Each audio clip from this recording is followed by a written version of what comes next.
Hey, it's Tali here. Do you have more questions than answers about what it means to be Jewish today?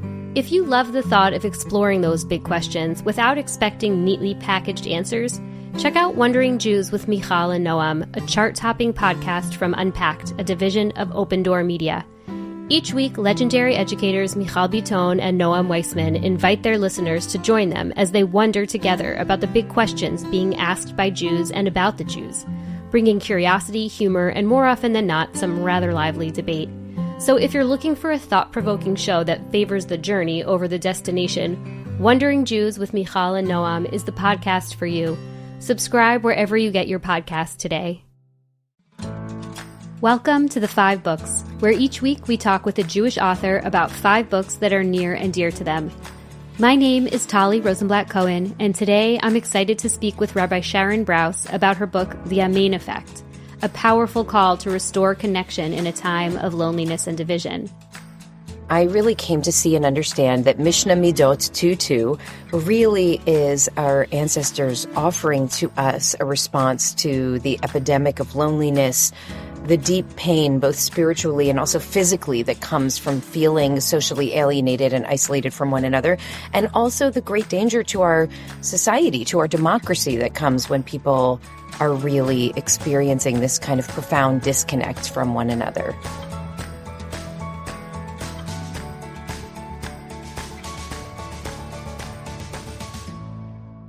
Rabbi Sharon Brous is the founding and senior rabbi of IKAR, a trailblazing Jewish community based in Los Angeles. A leading voice at the intersection of faith and justice in America, she has been named the #1 most influential rabbi in the U.S. by Newsweek, The Daily Beast.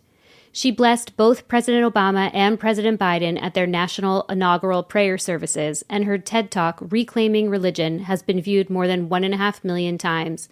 Her work has been featured in the New York Times, Los Angeles Times, and the Washington Post. In this episode, we discuss Rabbi Brous's painful journey as a young adult trying to find her place in the Jewish community.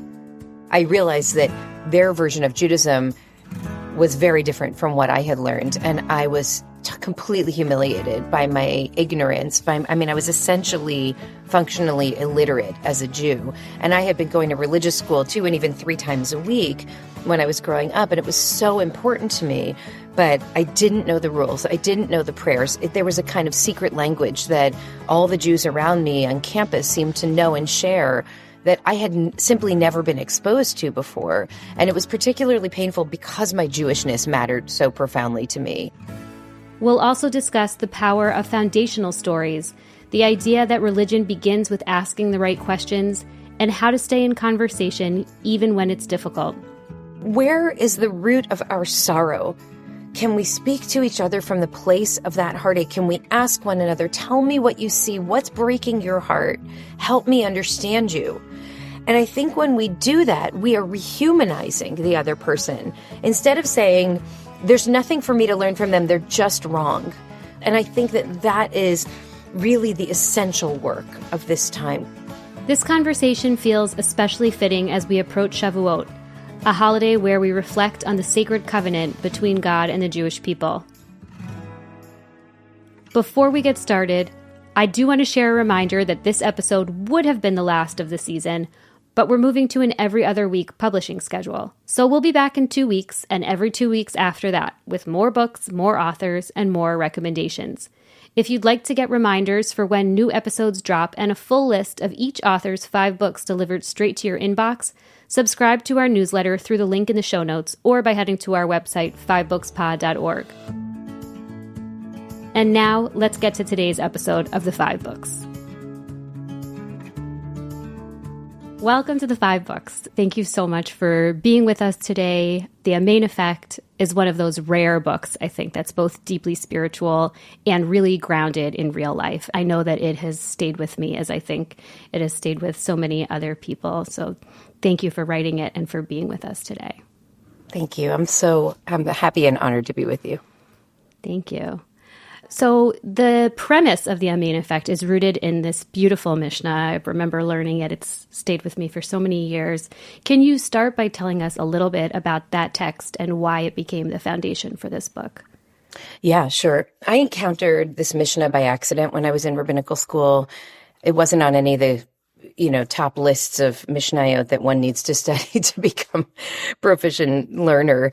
But I encountered it by accident. I remember sitting for an hour in my apartment in New York City. I was studying at the Jewish Theological Seminary, and I couldn't figure it out, but I knew and understood that there was something deeper going on than what the text appeared to be saying. And so I literally photocopied the text and put it back in the book and put it on my shelf.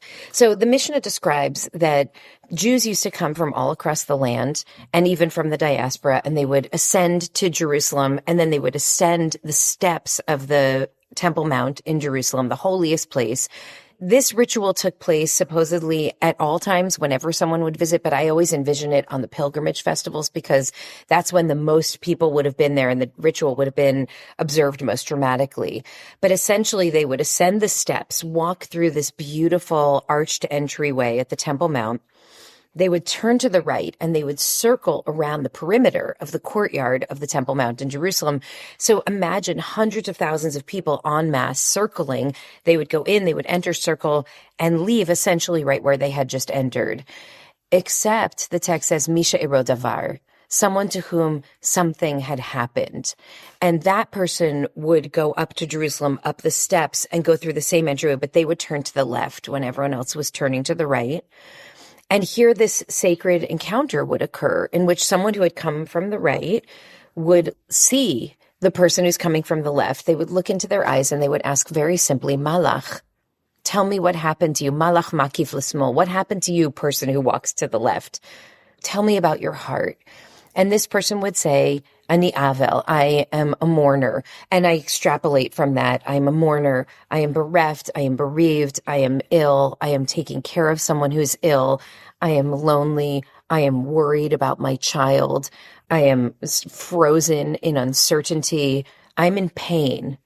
And some probably stranger sees them, asks them, and they say out loud that they're in pain, that they're in heartache. And the person coming from the other direction blesses them. And it's something very simple like, may the one who dwells in this place hold you with love as you navigate this difficult chapter. And then they go on. And I realized years later, I moved out to Los Angeles after I was ordained as a rabbi.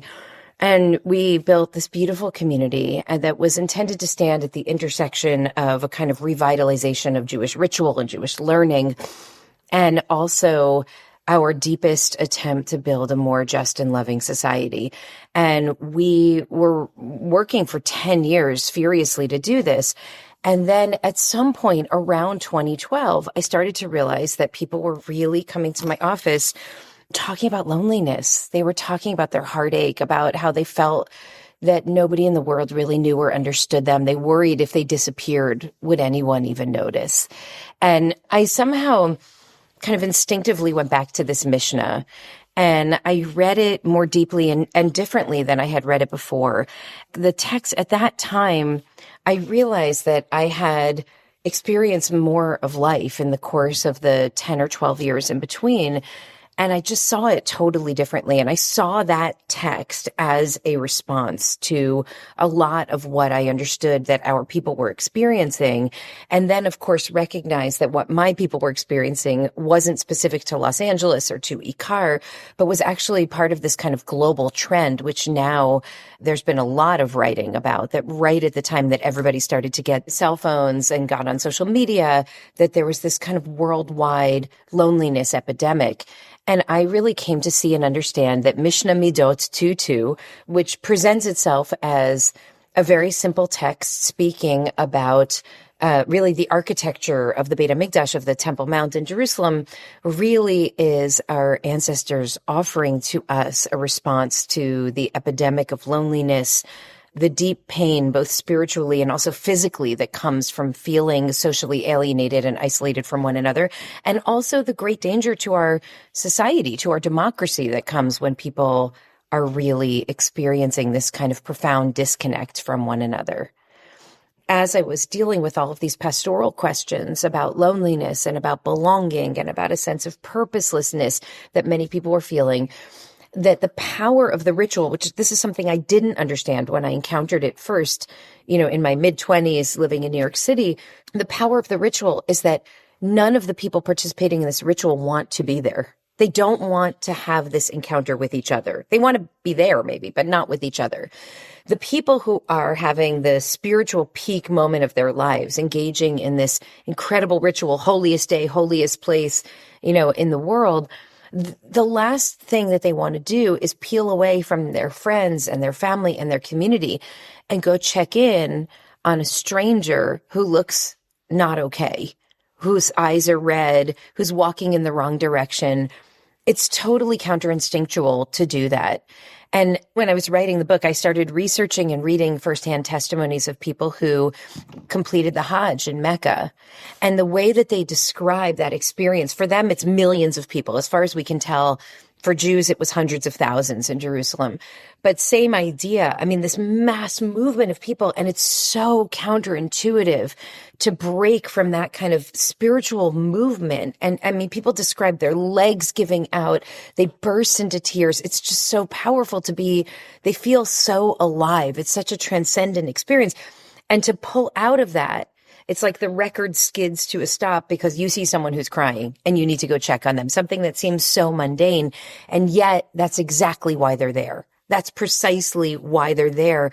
It's to see that person and engage in that encounter. And of course, for the person who's walking to the left, it's also completely counterinstinctual. When we are brokenhearted, bereft, bereaved, ill, worried, lonely, all of the things that weigh most on our hearts, the last thing we want to do is get out of bed, let alone show up at a big party where everybody's moving in one direction. And we're told explicitly, you're not allowed to walk that way.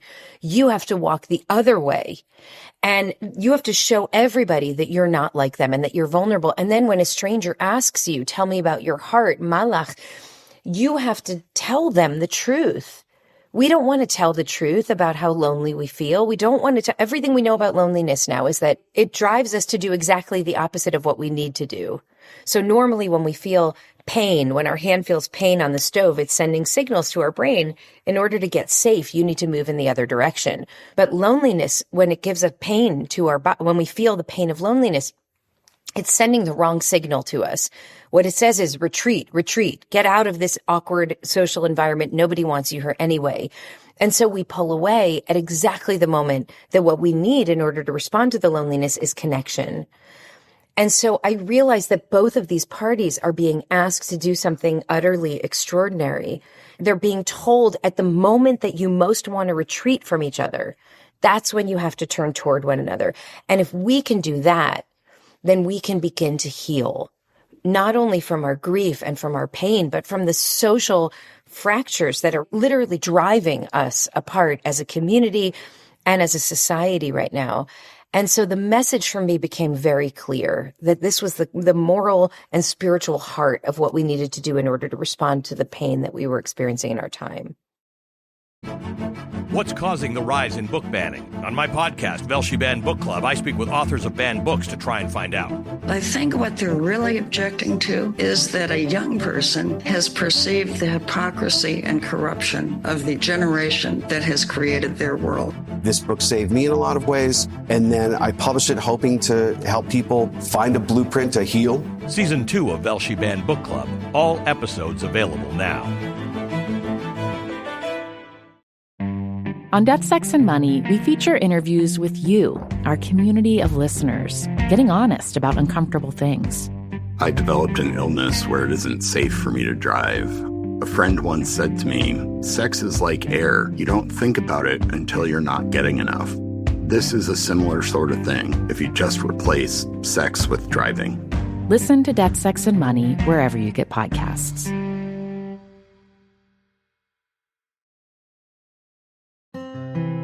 Book 1, A Jewish Book from Childhood. Deborah, Golda, and Me, Being Female and Jewish in America, by Letty Cotton Pogrebin. I grew up, in retrospect, my family calls us, we were Haredi Reform because we were really Reform Jews, but we were so serious about it.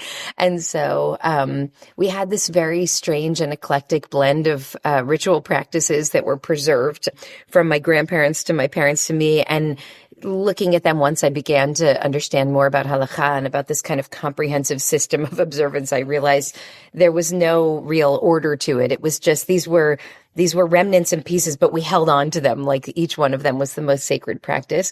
I got very involved in high school in Reform Youth Movement. I was involved in NIFTY, and I lived in New Jersey. We belonged to a very large Reform synagogue, and I felt like my early years of my quest for my own connection to Judaism was in many ways a reaction to the synagogue that I grew up in, because it was so very formal, and it was really a reflection of that kind of 20th century suburban Reform Jewish approach. And a big part of my religious journey was the realization that I had grown up with a very strong sense of Jewish identity, but really disconnected from the reality of what a more formal Jewish practice looked like outside of that very small frame. And so when I went to college, which I chose my college in part because it was 25% Jewish, and I really wanted to be part of a very vibrant Jewish community. And as soon as I arrived, I realized that their version of Judaism was very different from what I had learned. And I was completely humiliated by my ignorance. I was essentially functionally illiterate as a Jew. And I had been going to religious school 2 and even 3 times a week when I was growing up. And it was so important to me, but I didn't know the rules. I didn't know the prayers. There was a kind of secret language that all the Jews around me on campus seemed to know and share that I had simply never been exposed to before. And it was particularly painful because my Jewishness mattered so profoundly to me. And so I went on a real journey in those early years of college. Essentially, from humiliation, I fled the Jewish community. I walked into too many environments where I did the wrong thing, spoke between hand washing and motzi at a Friday night dinner, stood up when you were supposed to sit down, walked in at just the wrong moment during Lechadodi on Friday night service. I did all the things that one does when you don't know that you're not supposed to. And it just broke my heart. I felt that there was no home for me.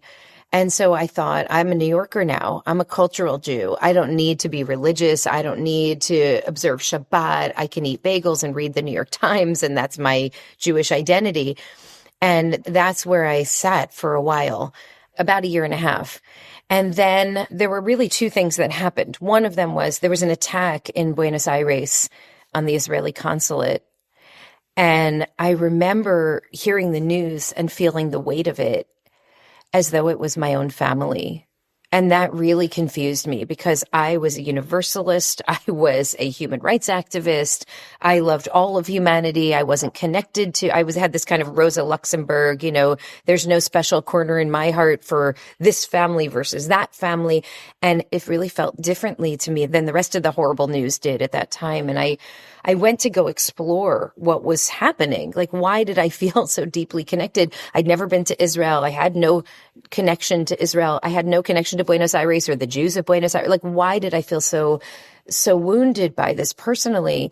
And I went to a little gathering on campus where people were just singing together. And I thought, okay, so this is my family on some level as a cultural Jew.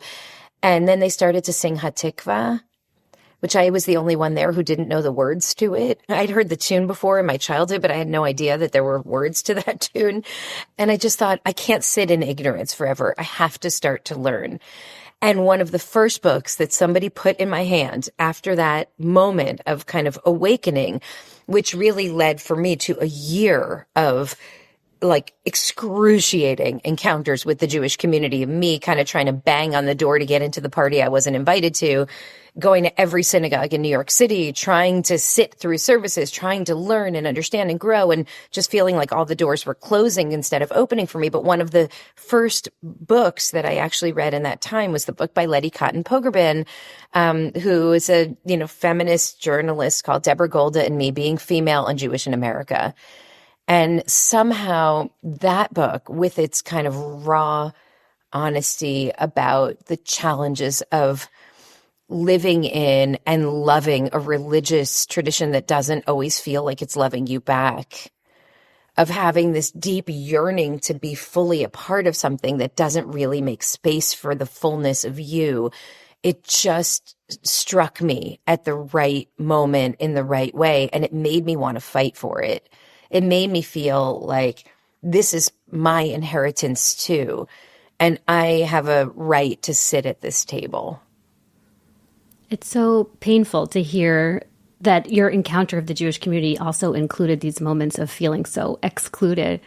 And it's so interesting that this was the book that you picked up. And she also, this is a lot about her two arcs as a Jew and as a feminist and how they relate to each other. And you have such a poignant story in your book of being in Israel and having this amazing Shabbat experience with a group of ultra-Orthodox rabbis who, and then you say at the end of the Shabbat, I want to be a rabbi. And they're, what? You should want to be a Rebbitzin. So I'm curious about these two arcs of feminism and Judaism. And you obviously found your way through it, but it seems like it took some negotiation there. Yeah, and I think, what it really taught me was, yes, about feminism, but not only about feminism. It was about all of the parts of me that didn't fit neatly into a Jewish community that, as an outsider looking in, seemed like it was requiring a total conformity. You have to think like this. You have to talk like this. You have to dress like this. In many ways, when I ultimately found my way into the Jewish community, I realized it's far more diverse and complex and nuanced. And there are always people who are sharing stories that even though they wear the clothes of this movement, their heart is here.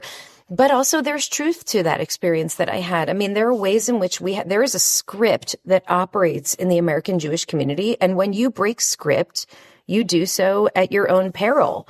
And so I was both responding to something real and also something exaggerated, but it was really about all the parts of me. I wanted to belong fully, and I just couldn't. I really, if I could have, I would have studied at Yeshiva University to become a rabbi. When I had this awakening, I wanted to live a fully traditional Shomer Shabbos life. I wanted to be in a halachic environment. I fell in love with Orthodoxy. I really found that to be my spiritual awakening happened in that place.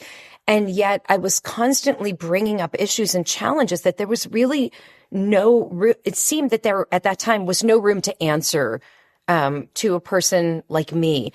I still bump into the systems there, but not only in Orthodoxy, everywhere. So, what I ultimately discovered was that, a couple of things happened. I'll share with you. We had one gathering when I was just starting my rabbinic fellowship after a few years. I had that experience that you described in Jerusalem, and I had this epiphany, and I was going to become a rabbi, and then they told me to become a rebbitzin. And then I went home and called my parents, and they were mortified. This was not their dream for their child. In fact, honestly, I think they thought rabbinical school was for the kids who couldn't get into medical school or law school. They had no model of how a rabbi could actually, move through the world, help people heal, help our community and society heal. That wasn't a part of their understanding. They became very supportive very quickly afterwards, but this was not the obvious path for me to take. And so I went and started rabbinical school, and I remember we had this incredible gathering at a synagogue that I was connected to in New York City when I came back for seminary.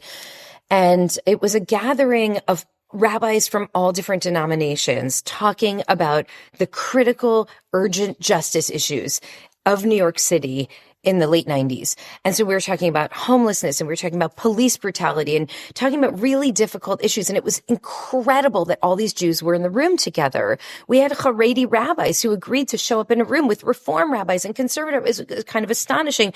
And everyone, every single speaker who got up kept saying, it's just incredible that we can all be together, and this is where the healing starts. And then someone hit the table and said, Mincha. And I thought, great, mincha, I need to daven mincha. And this shows you also how naive I was on some level, but all the people who wanted to daven mincha went over to the side of the room to daven, and they just didn't start. And I'm like, why aren't we starting? What's going on? And at some point, they're waiting and waiting and waiting. And I look around and I realize I'm the only woman who's standing there.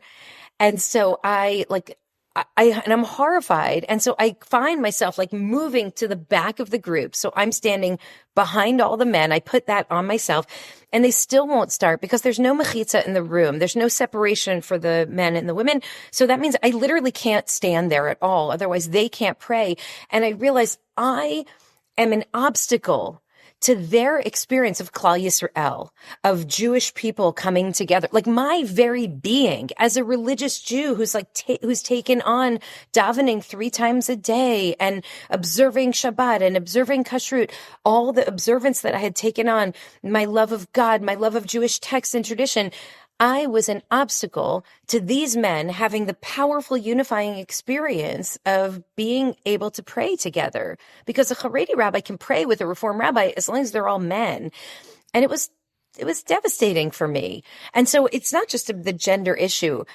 I realized I want to create a space in which we really hear and understand the voices that have been marginalized in our community for thousands of years, in which we are brave enough to imagine new scripts that could be written, to read ancient Mishnayot and see in them not just architectural setup and technical descriptions of who goes this way and this way, but how this could be a pathway toward our shared healing.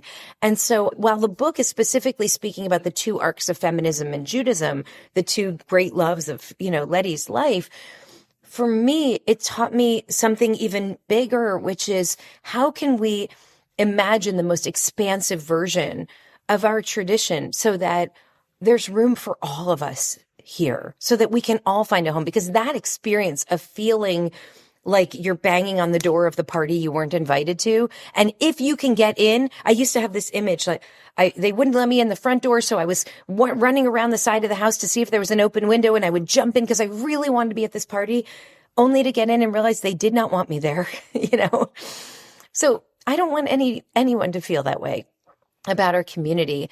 And I want us to imagine a Jewish community, and I want us to imagine a world in which everybody is seen as an image of God, in which everybody belongs, in which we understand that knowing each other deeply is actually one of the holiest acts, and we feel responsible to one another in that way. That was the beginning of my learning on that journey. It's so powerful, and I think you really have created all of these new openings for so many people. The other part that strikes me is just something that was so important in her book and in her life is dialogue. And she talks about Black Jewish dialogue, Palestinian Jewish dialogue, both through a feminist frame. That's obviously also been very important to you.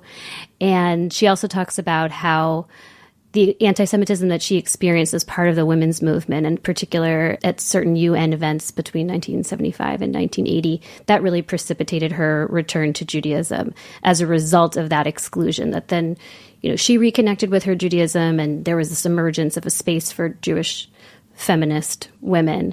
And so I'm wondering about that kind of formative crossroads. And given that you've been involved in all of these dialogue conversations, have you experienced that same kind of friction between your Jewish identity and other movements that you care about? Yeah, it's interesting. I think she wrote this book in 1991. It's interesting to think about what she already had seen, what she saw coming in some ways, considering what we've experienced now in our time. And yeah, it's very painful. Obviously, this time is very painful. And I think we have to remember that we have agency here, that we have choices to make about the way that we engage our Jewish identity, of our Judaism that we are most attached to, the story that we choose to tell. Are we levadad yishkon, a people that dwells apart and nobody will ever understand us and they're always going to come after us? Or are we lo toveyot adam levado? Like, it's not good for a person or a people to be alone in the world, and we have to constantly try to reinvigorate connection and ties with one another. I've been thinking lately about a dear friend of mine who's a European Jew who grew up with 2 parents who had totally different foundational stories. One of them, her father, every one of his relatives was murdered in Auschwitz. He was from the line, the sole survivor. The story that he told was, you never trust a non-Jew. When the time comes, they will kill you. Or someone said to me the other day, the story that he learned from his survivor parents was, the Jew reaches out his hand in peace and the Gentile shoots him in the head. That is a core foundational story that a lot of Jews share, and it's rooted in trauma, and it's real, and it's painful. And it's especially dangerous when it directs our communal agenda, when we build even law and policy around it in the state of Israel. But my European friend's mother had a very different story. Her whole family was saved by righteous Gentiles. And so her story was, there are good people everywhere. You just need to find them. And, and she described to me how her whole life she kind of gravitated more toward her mother's story because she felt that was where her heart drew her. And after October 7th, she found herself kind of pulling toward her father's, and now recognizing that these and these are both true in some way. I think that what we're grappling with today is a very complex reality in which our core Jewish stories are often in conflict with other Jews' core stories, and often in conflict with many of the people who share our deep concerns about building a just society. And the only way that we can show up at the table is as ourselves. And so I really don't want to see Jews pulling away from these difficult intersectional spaces where we're really meeting both with very strong and harsh ideas about Judaism, with, I think, some very deep-rooted anti-Semitism in some cases, with misconceptions about our community. I can see how some people's instinct is either to pull away from the space or pull away from the Jewishness, from the Judaism. And I think we have to keep showing up exactly as we are, and we have to stay in conversation. A big piece of the Amen effect has to do with the way that we hold that same kind of curiosity and compassion, not only toward the bereft and the bereaved and the ill, but toward the people who've hurt us, toward the people who don't want to see us, toward the people whose views have caused us great pain. And what does it mean to be called to hold them with wonder, nevertheless, and to invest in the relationship and to invest in the discourse when all we want to do is cut off ties. And so I feel very strongly a lot of the tensions that Letty was writing about. I feel those tensions very much alive today, and feel that the only way to respond as a Jew in this moment is to hold our integrity, to hold our deepest dreams for our people and for the world, and to speak in a voice that does not align with other people's perception of what a Jewish voice is, but what we know to be the deepest truth. Book 2, A Jewish Book from Adulthood, The Sabbath and the Prophets, both by Abraham Joshua Heschel, and Viktor Frankl's Man's Search for Meaning. This is a really hard question.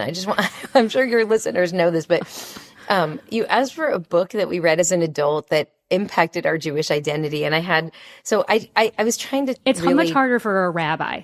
It was impossible for me because I thought, okay, the greatest impact on my Jewish identity was probably Abraham Joshua Heschel's book, The Sabbath, which really gave me the gift of Shabbat. It gave me Shabbat. I began to understand through that book, and also, frankly, through Rabbi Yitzhak Greenberg's book, The Jewish Way, and this one particular chapter on Shabbat that he has. These were together transformative for me and helped me understand that stepping out of the world as it is and into the world as it could be is an act of self-love. It is an expression of love of God, and it is the only way that we can ever transform our society, that we could ever build a more just and loving society, is when we're able to actually give ourselves that pause. But then as I'm thinking that, I also thought of, obviously, of the prophets, which was really his seminal work in many ways, Heschel's seminal work, and helped me understand who those prophets were and how we are called to use our prophetic voice in our time, what it means to see and be attuned to pain that other people around us seem not to be bothered by. How do you deal with a kind of escapism mentality when you feel that we're really standing at the edge of the abyss and in great moral crisis? All of those questions. And so I can't give you one answer to this one, but those are, and then I think at the last minute I sent you an email saying, but what about Viktor Frankl's Man's Search for Meaning? Because really that book probably had the greatest and most profound impact on my Jewish life, because it was that book that helped me understand this idea of agency, that we always have a choice, that we can always choose to see beauty. I mean, he has this image I don't know if you remember from Man's Search for Meaning, but he has this incredible image where they're all in the work camp, and they're in Auschwitz, and they come back after a long, brutal day, and it's bitter cold, and they get back to the camp, and one of the fellow prisoners in Frankel's group calls all the other prisoners out and says to them, come look. And there's this incredible sunset. Do you remember this image? He says, the whole sky is alive. And he starts to describe the colors of the sky from Auschwitz. And it feels like the most powerful and profound reminder that as long as we are still alive and breathing, we have the ability to make certain choices. We can't choose everything, but we can choose the way that we respond to the challenges that we're facing. And so all of those in different ways became the most important and most impactful for me.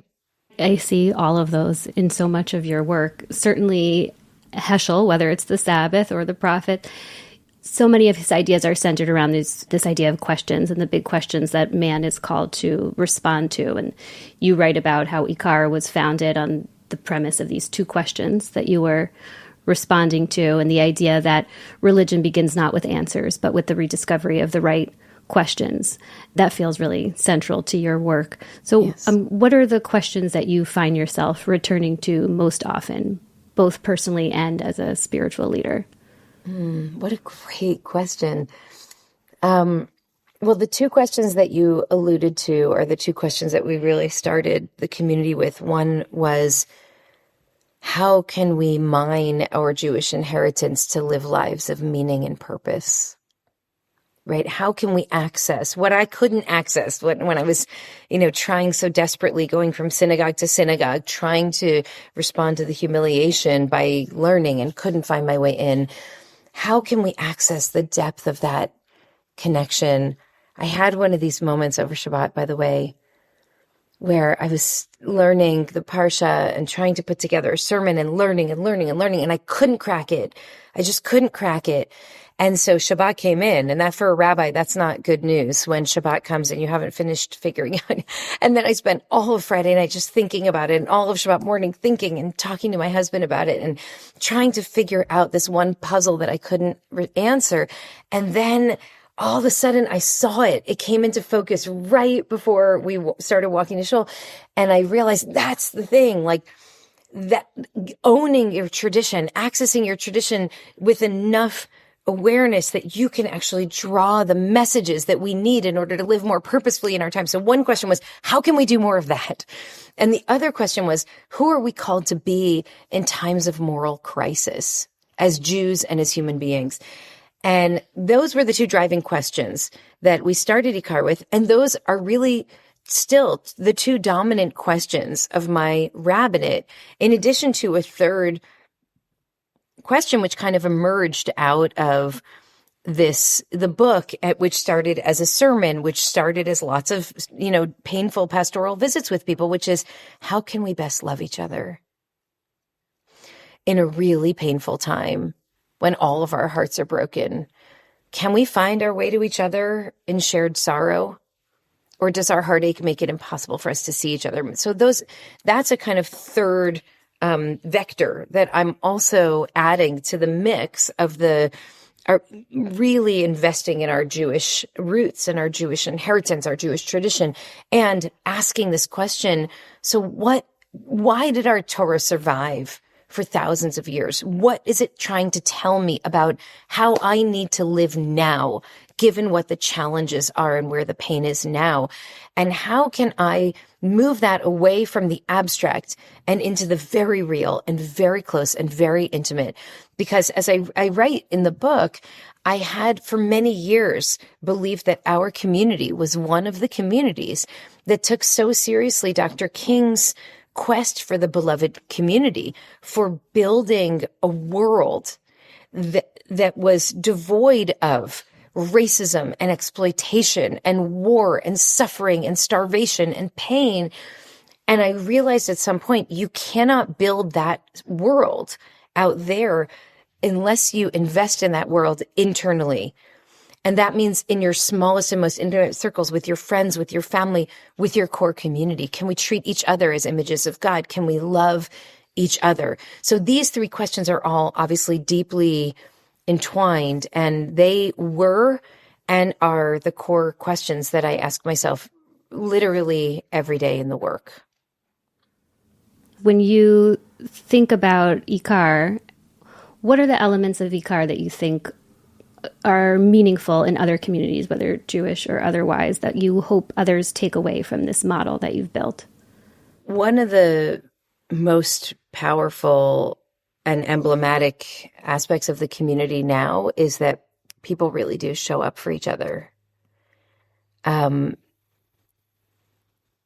This, again, took me some time to get to, but I did realize about 10 years in that I had never told people that that was a moral and spiritual and religious obligation.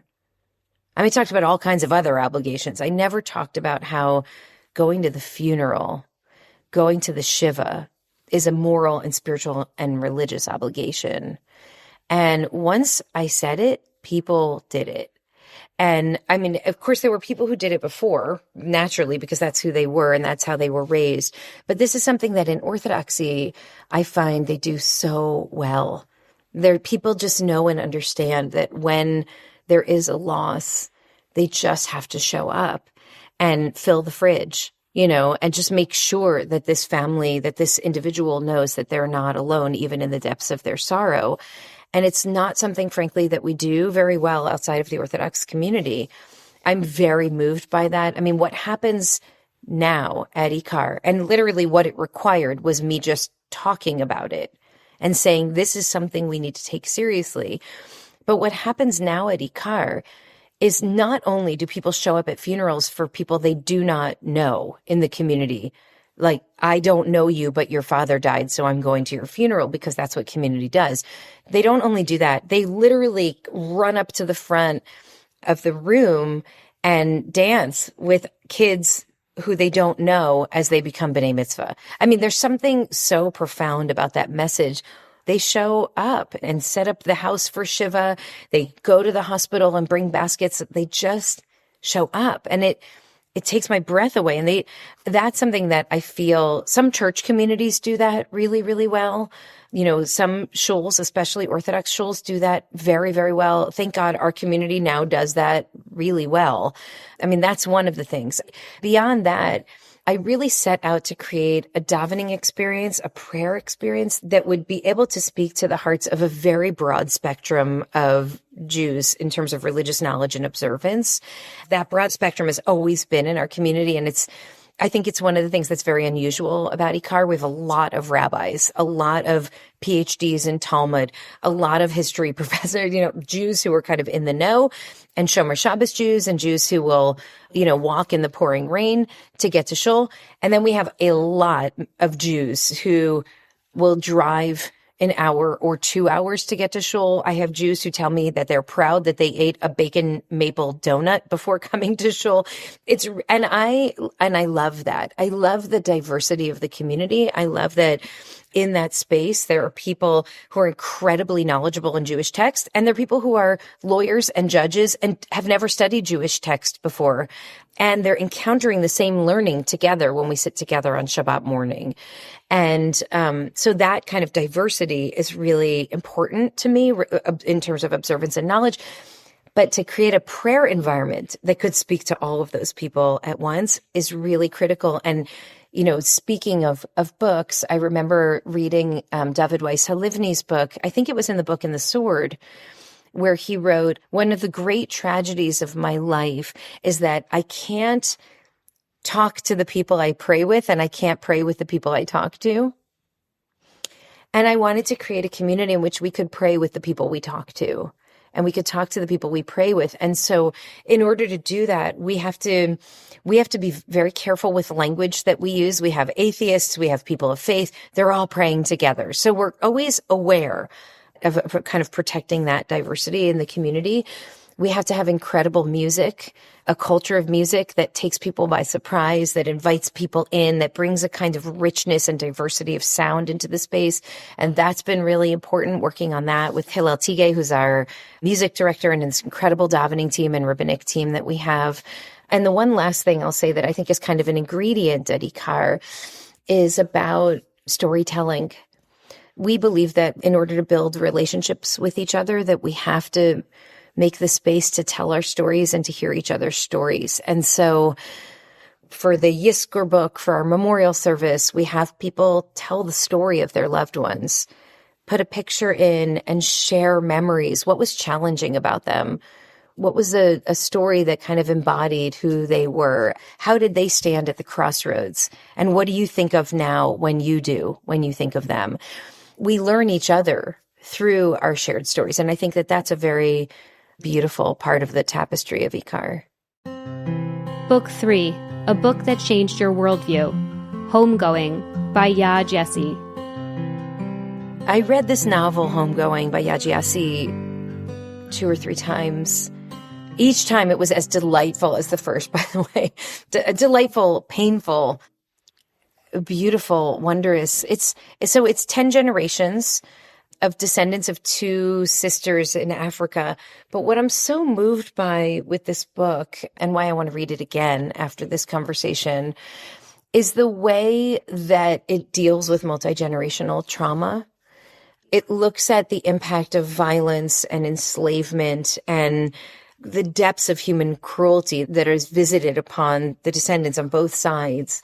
But it's really looking at multi-generational trauma and the way that we're impacted by the experiences of our ancestors. And ultimately, it's a really brave book because it's a hopeful story. To me, the story ends in this very hopeful way. It's not just about survival. It's about a kind of rebirth rooted in all of the pain of the past that allows the contemporaries, who are where the book ends after that 10-generation journey, to really begin to do some healing. And there are no Jews in this book, and it has nothing to do with Israel or Gaza or, the American Jewish community.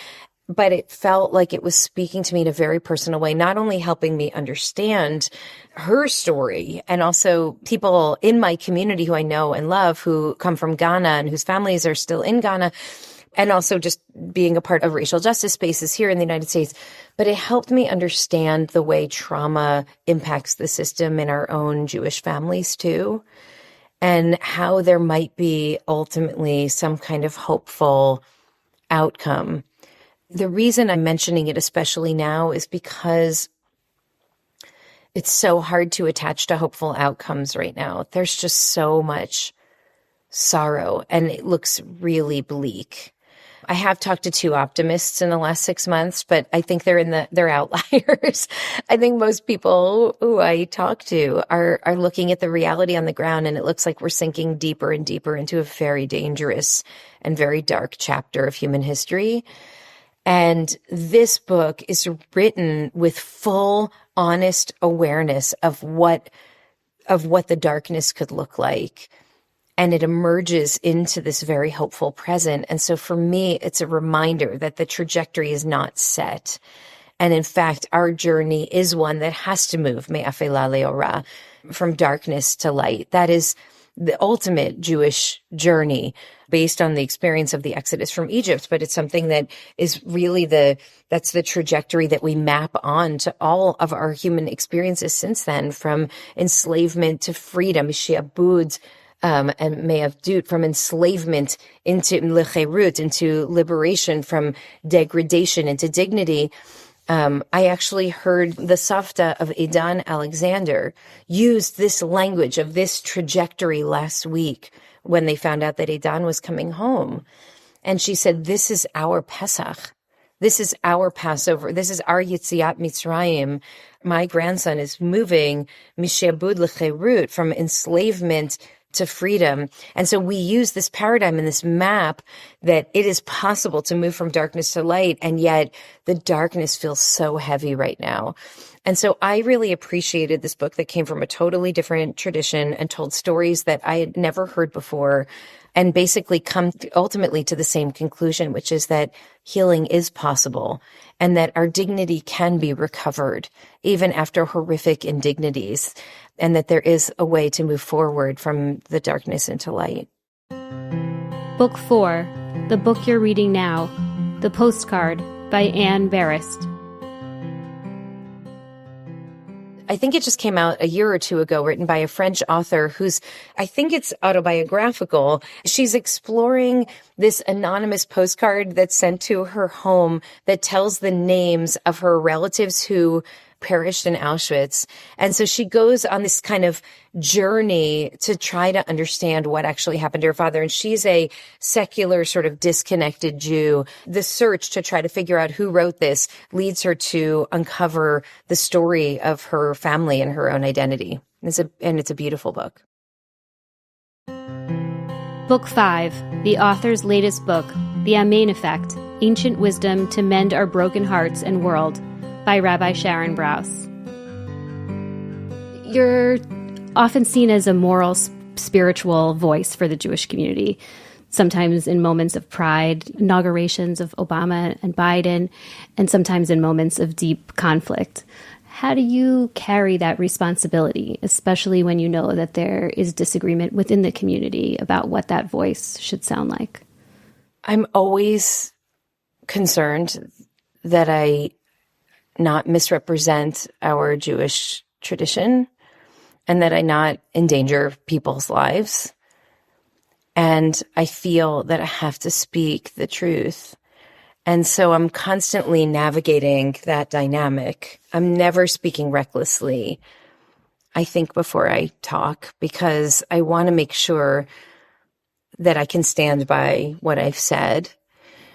I feel really blessed right now that we built a community 21 years ago in which my board of directors has always wanted me to say the truth as I see it and to say hard things that are hard for us to hear, even if they disagree.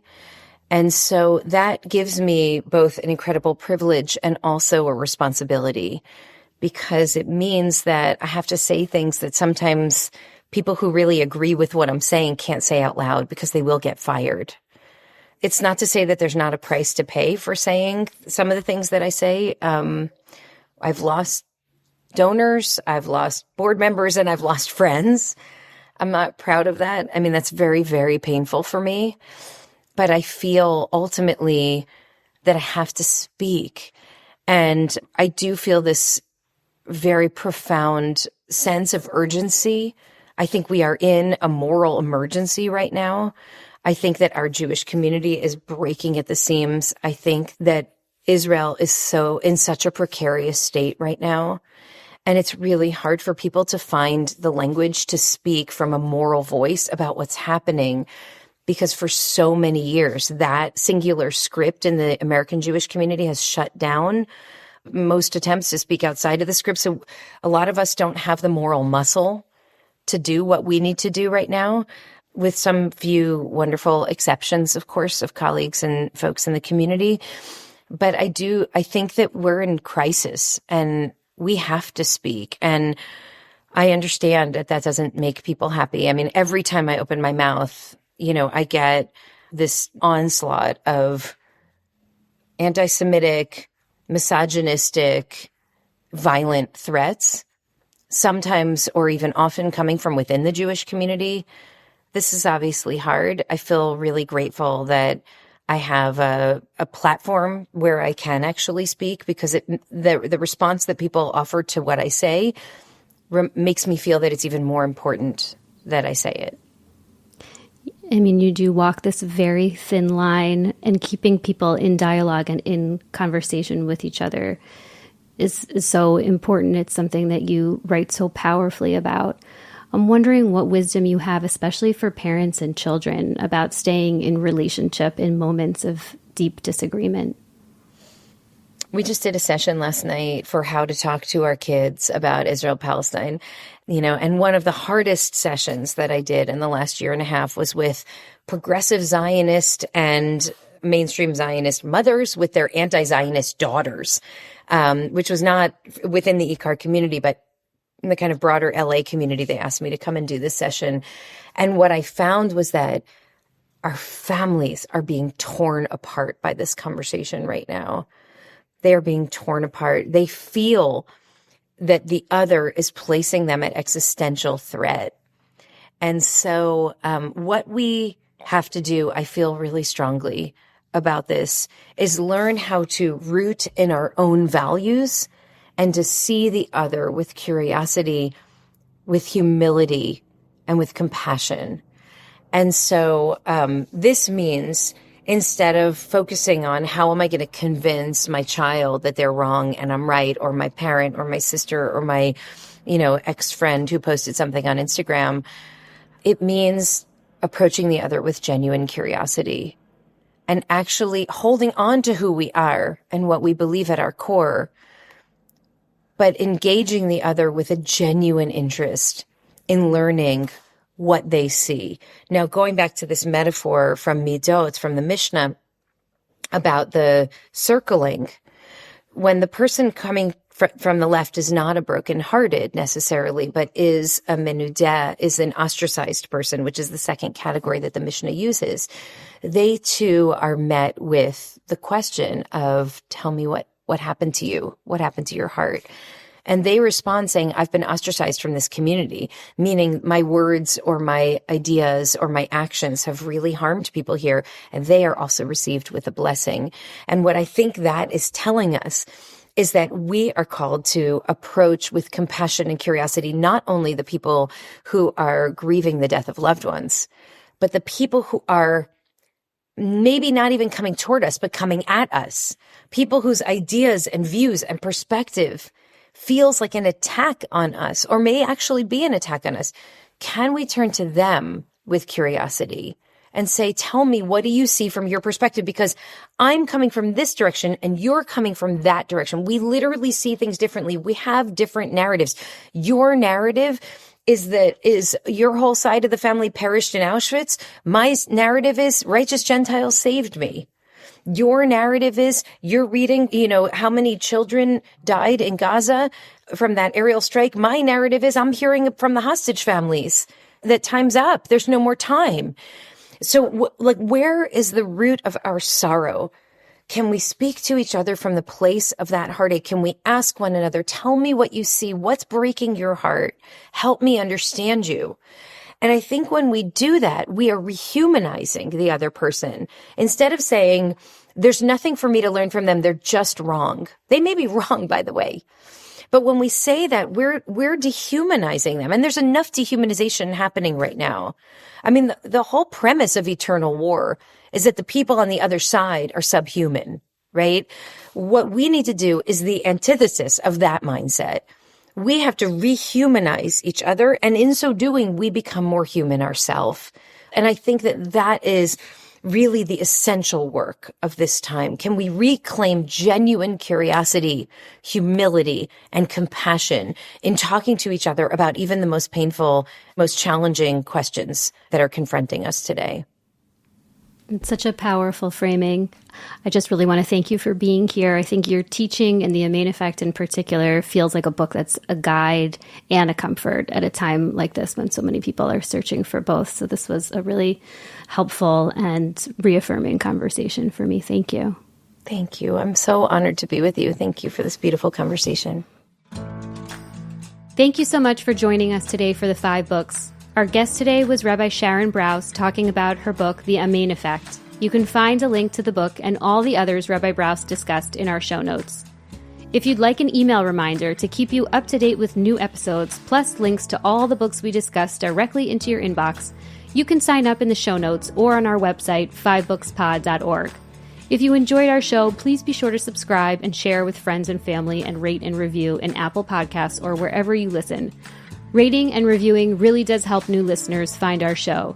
You can also now find us online at 5bookspod.org. You can email us feedback or author recommendations at team@5bookspod.org. You can find us on Instagram at 5bookspod or on Facebook, The 5 Books Podcast.